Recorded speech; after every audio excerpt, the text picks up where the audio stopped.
disebut oleh Imam Khatib Baghdadi rahimahullah dalam kitabnya Al-Jami'. Kata beliau apa dia? Dia kata, la yanalu hadzal ilma illa man 'attala dukkanah. Tidak akan mendapatkan ilmu ini, yakni ilmu agama ini, melainkan kepada orang yang tertutup kedainya. Maksudnya dah bankrupt. Wa kharraba bustanah. Nah, rosak kebun dia. Wa hajara ikhwanah, dan tinggal keluarga dia. Wa mata aqrabu ahlihi falam yashhad janazatah, dan mati keluarga dia yang paling dekat dan dia tidak sempat menghadiri jenazah orang yang dia kasih tersebut. Walaupun ini mubalaghah, maksudnya orang yang nak mengaji tak akan dapat ilmu kalau kata dia tak berlaku benda-benda tadi. Maksudnya pada sini bukan Syekh nak beritahu kata kena buat macam tu. Kalau nak mengaji sampai bankrupt perniagaan, kalau nak mengaji juga sampai rosak kebun-kebun dia, sampai tak ada nak pergi tengok kebun. Kalau mengaji juga sampai mati keluarga pun tak ada nak mai tengok. Ini nau' minal mubalaghah, kata ulama ni. Maksudnya Syekh nak bagi tahu kata ini contohnya kepada penuntut ilmu yang memberi perhatian kepada ilmunya tanpa tengok dengan benda lain. Itu maksud dia. Bukan maksud dia sungguh macam tu. Tapi Al-Imam Qadi Abi Yusuf buat sungguh. Qadi Abi Yusuf waktu anak dia meninggal, dia hantar anak dia sampai kat pintu dia. Qadi Abi Yusuf, anak murid Imam Abu Hanifah, dia hantar jenazah anak dia sampai kat pintu ya. Orang lain yang pergi hantar pergi ke kubur. Orang tanya ke dia, tak ikut kah? Dia kata tak, nak kena pergi kelas Imam Abu Hanifah, kata dia. Kenapa? Kerana anak aku meninggal, tak boleh nak hidup balik dah. Sekat tu je orang boleh pergi hantar ke kubur. Tapi tinggal kelas Imam Abu Hanifah, tak ada orang boleh ulang balik dah kelas tu. Kalau kita no, orang Melayu kata lebih tengok ni bukan selalu mati. Kan? Hari ni je pun nak kena tak ada nak abang kata apa. Nak abang kata bersungguhnya dia dan juga beri perhatiannya dengan ilmu. Ada seorang anak murid jumpa dengan, kalau tak salah saya, Habib Abdullah, kalau tak saya salah, Asy-Syatiri. Habib Abdullah Syatiri, pendiri Ribat Tarim. Dia mengadu kepada Habib Abdullah, kalau tak salah saya lah, ataupun Habib Salim. Maklum kepada gurunya, kata saya dah tak boleh mengaji lagi di tempat ni kerana saya payah nak mengapai. Saya nak hafal payah, kata dia. Jadi saya ni tak boleh nak hafal kerana fokus tak ada dah, Tok Guru. Sebab apa? Sebab saya tak kuat ingatan, kata dia. Tok Guru kata baik. Saya nak minta izin nak kena balik ke negara saya. Tu Habib Abdullah katanya bawa keluar surat-surat. Rupanya banyak surat dia yang keluarga dia di kampung hantar surat, tapi Tok Guru tak bagi dekat anak murid ni. Lepas dia dah sebut kata dia nak balik tu, Tok Guru pun bawa keluar kotak surat tu. Ni surat-surat daripada keluarga kamu yang pernah hantar, tapi saya tak bagi kat kamu, bukan sampai masa dia lagi. Sekarang dah sampai masa dia. Baca surat-surat ni. Dia pun buka surat tu, baca satu-satu. Surat banyak bukan main. Baca, ada yang dia berkaca mata dia, ada yang dia teriak, ada yang dia tersenyum, ada yang macam-macam lah. Surat tu macam-macam. Akhirnya dah selesai dah dia baca surat-surat ni, Tok Guru pun tanya. Habib Abdullah katanya tanya kepada dia, apa dia yang tulis dalam surat tu yang sampai kamu boleh senyum, nangis dan berkaca mata kamu? Kata dia, surat yang pertama tadi cerita bab ni, keluarga saya begini. Surat kedua pula macam ni. Boleh cerita semua sampai habis surat. Tok Guru kata hebat no ingatan kamu. Hebat kamu, kata kamu tak ingat. Ingatan tak kuat lah apa semua. Tu kamu boleh cerita sebiji-sebiji. Surat ni apa dia, sampai habis surat. Terkejut dia. Punya Tok Guru saja ya nak tengok dia macam mana. Tu dia kata, kenapa kamu boleh ingat? Kenapa kamu boleh ingat ketika kamu baca tu? Dia tak tahu Tok Guru. Karena kamu fokus. Kamu waktu baca surat kekasih kamu fokus setiap perkataan yang ditulis. Tapi cuba kamu baca kitab, kamu fokus. Masalah dia baca kitab tak fokus macam baca surat kekasih dia. Baca surat fokus pula. Baca mesej yang dia punya kekasih hati dia hantar, Allah. Setiap perkataan tengok. Setiap perkataan. Di i'rabnya.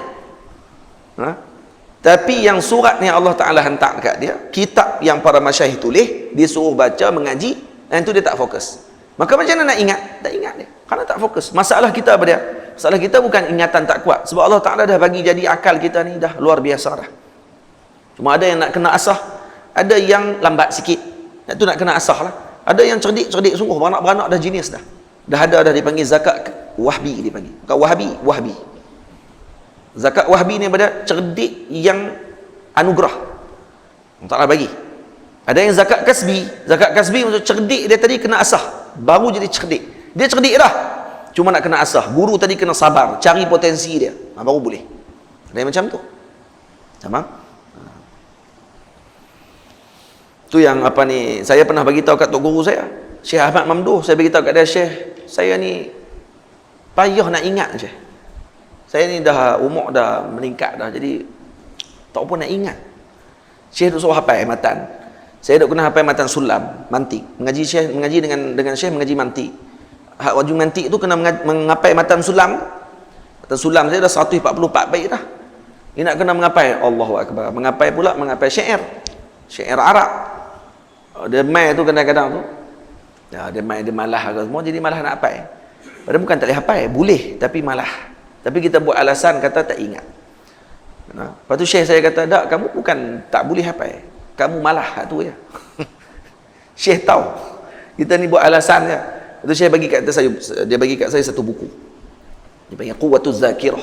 Buku tu tentang kuat ingatan. Macam mana teknik untuk kuat ingatan. Saya pernah tanya lagi pasal tu di sini. Pasal buku tu. Saya tanya lah.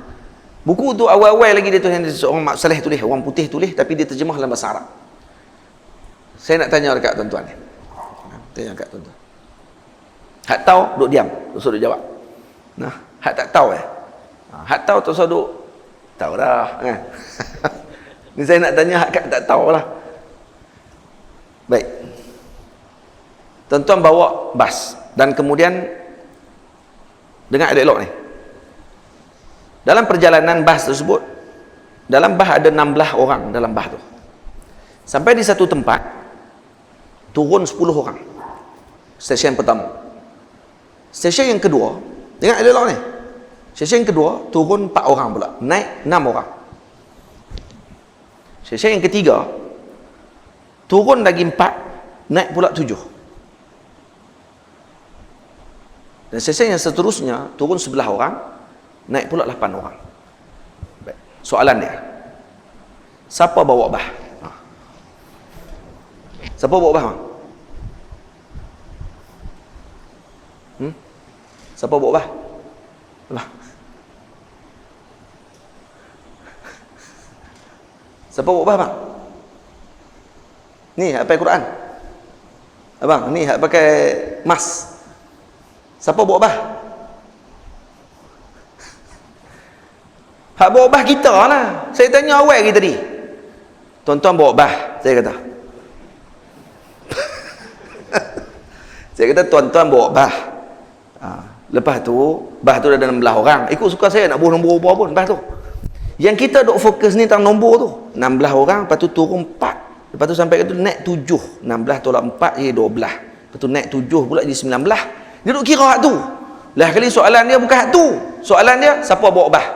Penin duk. Siapa dia bawa bah? Patutnya tanyalah berapa orang hak lah sekali. Tak. Lepas tu kita ni suka nak dengar apa yang kita nak. Bukan kita nak fokus dengan apa yang guru nak sampaikan. Saya waktu mula-mula baca buku tu soalan pertama yang dia tanya. Dan saya kena baca 2 kali. Maksud dia, saya pun tak fokus waktu tu, kita tak fokus. Dia tulis kamu bawa bah. Dia tulis itu. Lepas tu dalam turun, lepas tu soalan dia, siapa bawa bah? Kita jenuh cari. Siapa dia bawa bah? Cari balik. Tak ada nama orang bawa bah pun. Baca elok. Lah kamu bawa bah. Saya lah. Oh, rupanya gitu soalan dia. Dia mula-mula lagi dia habaq. Kenapa kita payah ingat? Karena tidak fokus. Karena tu je. Karena kita ni nak dengar apa yang kita nak dengar. Bukan kita nak ambil benda yang sepatutnya diambil pada waktu tersebut. Faham tak? Ni kelemahan utama kita yang paling besar sekali. Kenapa kita tak ingat? Karena kita tak fokus. Itu je. Tapi anak menakan saya, anak kepada adik saya. Baru ni dia buat teka-teki yang sama. Ni anak-anak murid saya ni, si Rosh semua duduk dengan anak menakan saya. Anak menakan saya baru umur darjah 1 baru. Dia baru darjah 1. Abu Zar. Lepas tu yang ustaz-ustaz ni pakat tanya lah soalan yang sama. Depa pun dapat teka-teki daripada saya lah. Jadi dia kata, okey. Kata apa ni, abang bawa bas. Kemudian sampai satu tempat, turun 16 macam ni, dia pun duk tulis. Tulis 16 tolak ni. Dia pulung tu Lepas tu turun macam ni, last sekali. Soalan ni apa dia ni tanya. Pada habaq dah kan turun, kawan ni naik, lepas tu tanya. Siapa dia bawa bah? Tahu dia jawab apa? Dia senyap. Abang lah. Dia kata, wih, kali pertama saya jumpa budak boleh jawab. Sekat saya duk tanya orang tua-tua, sekok tak boleh jawab. Saya tanya di Mesir, waktu saya mengajar, saya tanya juga, apa pun tak boleh jawab, semua tu. Dia bawa bah, tak sebut nama pun tadi. Dia terlupa. Budak ni, anak menakan saya ni, tanya-tanya, boleh jawab terus. Dia mula kira juga, kira-kira macam orang lain, kira-kira lah kali. Abang nak bawa bah, dia kata. Wih, boleh jawab. Jadilah dalil kata apa? Fokus betul dia. Otak dia betul fokus waktu tu. Dia tengok semua perkataan dalam soalan tadi. Dia tak tinggal sikit pun. Yang ni yang luar biasa.